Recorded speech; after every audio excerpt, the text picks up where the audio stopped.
Hey, y'all, welcome to another episode of Pocket Value Podcast. Today we have, I know I said it all the time, y'all, but we have a special guest today with us.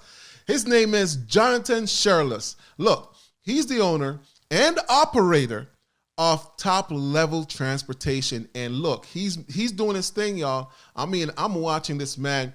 I remember when he first started and to now, and I'm telling you, he's been doing his thing. And so give us a little backstory of how you got started to where you are right now. Okay, well, like you said, my name is Jonathan Sherless. I'm the owner of Top Level Transportation, but I also own another company, Top Level Media. So when it comes to trucking, yeah, as everybody knows, the pandemic changed a lot for people, right? So trucks was always in the picture. I tell people, man, I believe in Jesus.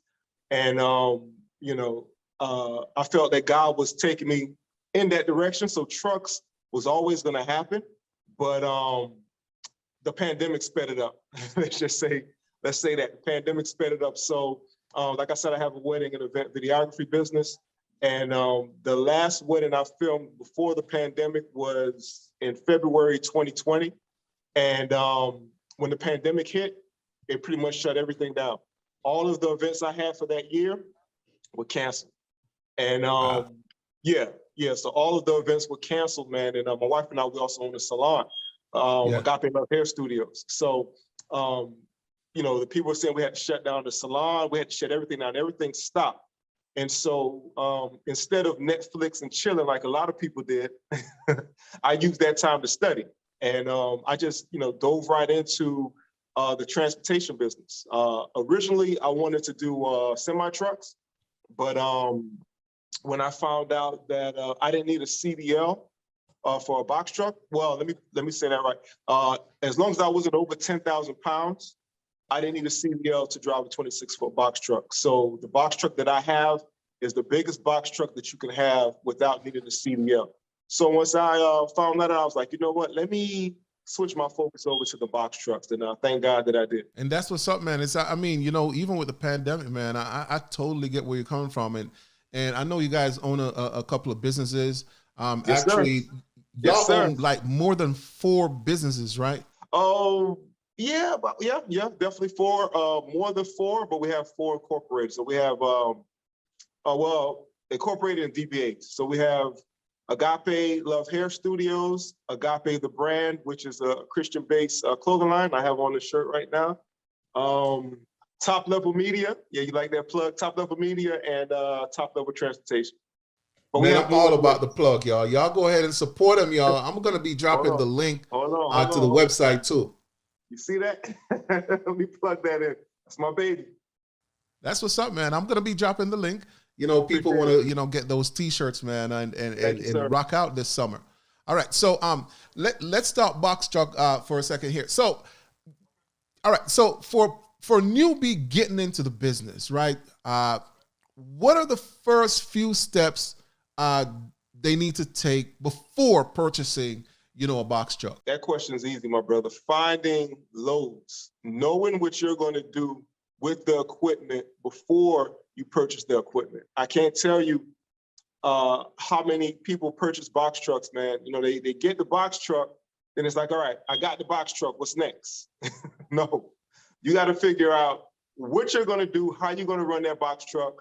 You have to have a game plan, a backup plan before you get that box truck. So you have to have, I like to have, plan A, B, and C. I understand a lot of people, they just believe in one plan, plan A or fail, but me, I like to have backup plans. So if something happens, I can pivot. I'm all about pivoting. So yeah, definitely know what you're going to do with that box truck before you get it. What about DOT and MC number and numbers and all that? All right, easy. I'm going to say like this. I'm going to speak for myself. I know some people, they go out and they do their own paperwork, MC, DOT number. I didn't go that route, right? So what I did was I hired a company, right? And I believe in using people and building, not using people like in a negative sense, but having a strong team is what I want to say. Have a strong team. So, if you're the smartest person in the room or the smartest person on your team, that's a problem. So I know, what I know, and I know what I don't know. So, and I'm gonna tell you like this: there was a guy that he did his own paperwork. He got his authority, did his own paperwork, and I think the application was like $300-400 or something like that. And he made a mistake on that application.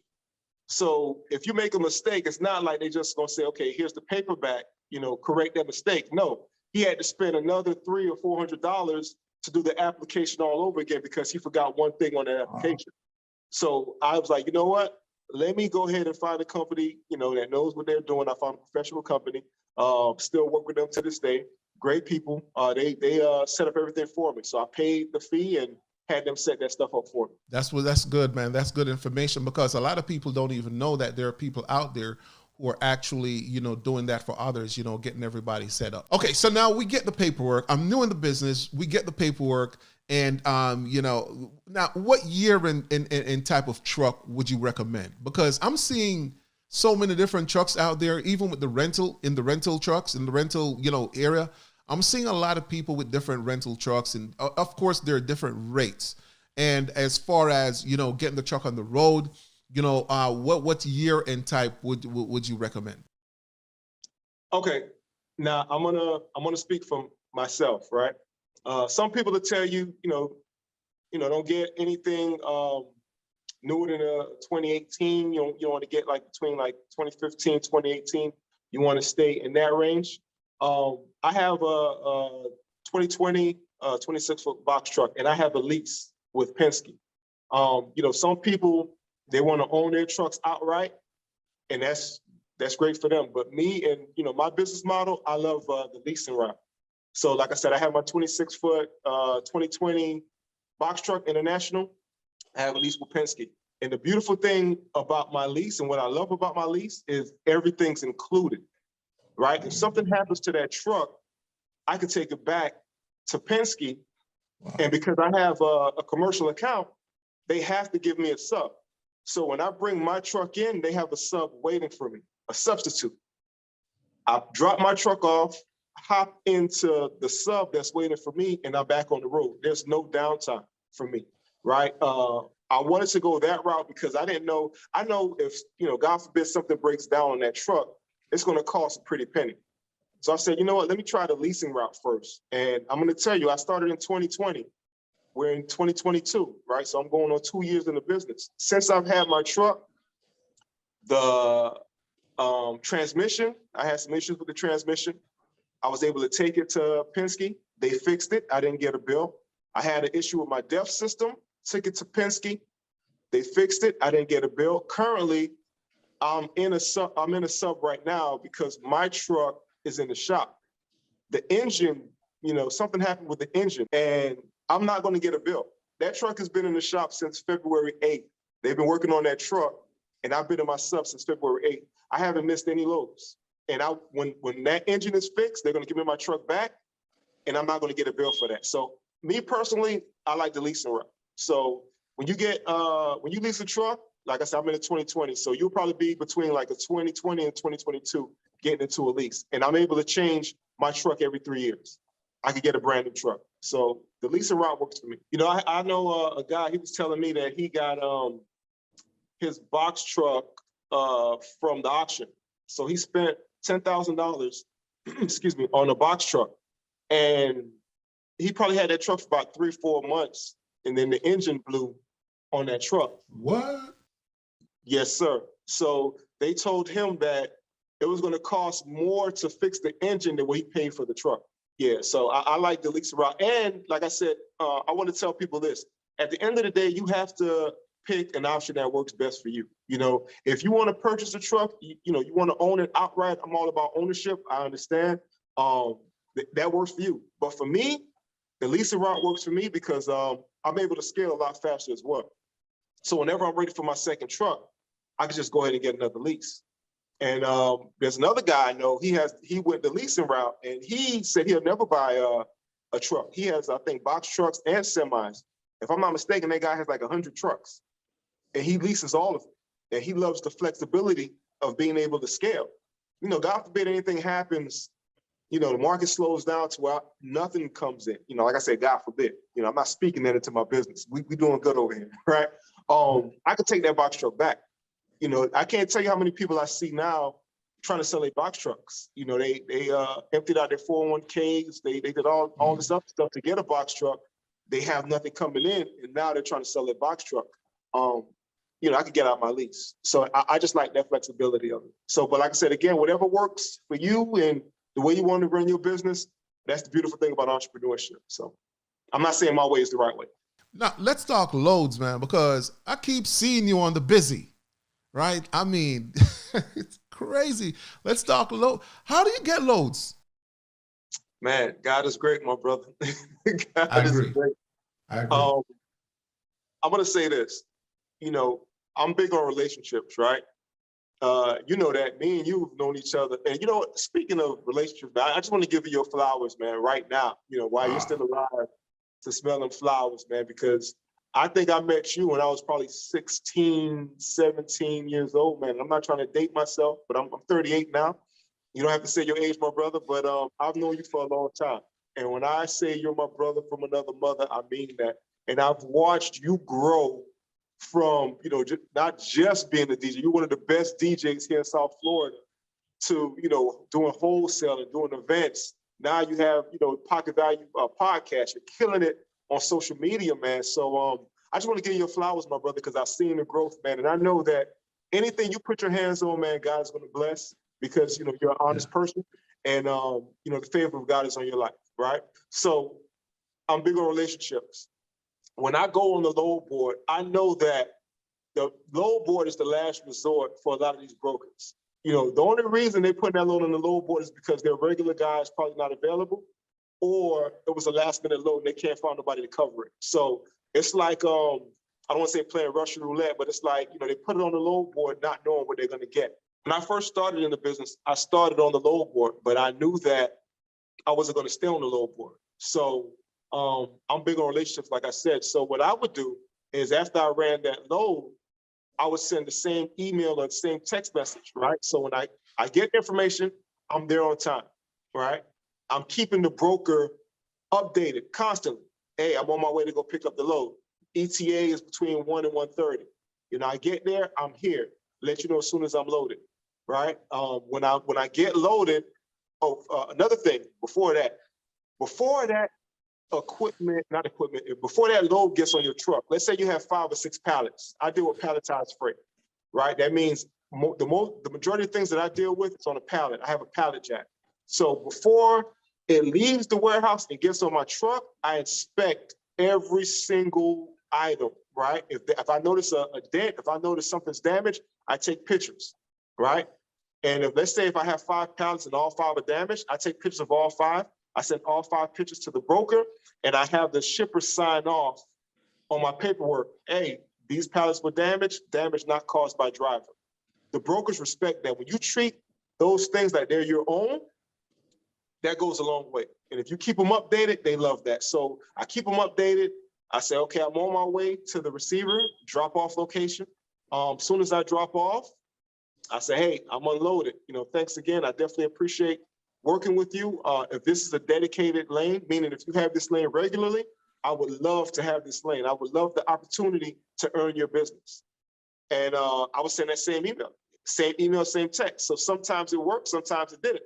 But fast forward, going on 2 years, I have about 7 or 8 solid brokers that I have relationships with.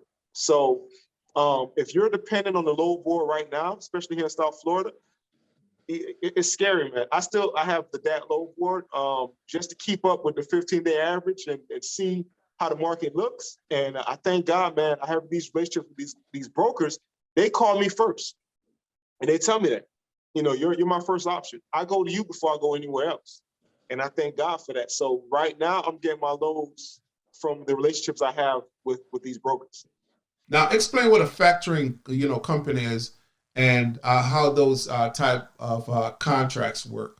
Okay, factoring company is extremely important, right? Because you have, if you have a truck, you're the carrier, right? You deal with the broker, right? The broker is the middleman between you and the shipper.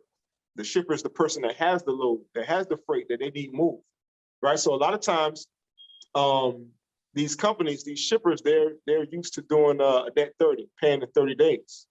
And as a carrier, you can't wait 30 days to get paid because you have expenses that you come up with every single day. Like I said, gas. Right now, I'm spending about $300 every single day in gas, because I go, pretty much every day I go from Miami to Orlando to the Tampa area. So I'm spending, I know I'm about to spend over $300 every day in gas, right? So what the factoring company does, they say, okay, cool. You have a load, you have your, your bill of lading, your BOL, or your POD, your proof of delivery. That paper right there, like once you get all the signatures on that paper, you can take it to the factoring company, and the factoring company says, okay, for 2.7%, I think it is. Some companies, I don't know if they charge 3%. I think I'm at like 2.7 or 2.9%. For that percentage, I pay them that percentage, and they factor my load. So let's say you have a load that's paying you $900, right? The factoring company will take your paperwork, they'll factor your load, they'll pay you the next day. And then they'll wait the 30 days to get paid from the shipper. So you send them your invoice, you send them your paperwork, they pay you the next day for that small percentage, and then they wait the 30 days, to get paid for that load. So the factoring company is able to keep you moving. So you need money daily. So you getting your money the next day helps you put gas in the car, the truck the next day, and keeps you on the road pretty much. Now, do you have any social handles or website do you like to put out there for all our viewers to pretty much connect with you? Yeah, man. Let me throw this out there before I get on that, man. I'm terrible with social media, man. My wife gets on me all the time about social media, and me being honest, man, I have, like I said, my wedding business and the trucking business, and I got into them because I don't have to be on social media to be successful. A lot of these people that's making millions in trucking industry, they don't have social media. They're not on social media at all. I'm not using that as an excuse, but I'm just saying I don't post the way that I should, but I'm working on that. And seeing what you're doing on social media, my brother, TikTok and all these other platforms, you're out here killing it. So, I'm going to start posting more. So you can find me on Instagram, Top Level Transports on Instagram, Top Level Transportation on Facebook, and Top Level Media on Instagram as well. Hey, if you're a dispatcher watching from anywhere in the country, hit my man up, all right? As long as the load is good, all right, we're good. Thank you for watching. As usual, hit that subscribe button, hit that like button, because when you hit that like button, look, that helps this video get out into the recommendations so more people like you can see this video and watch it and get some value as well. God bless. Peace.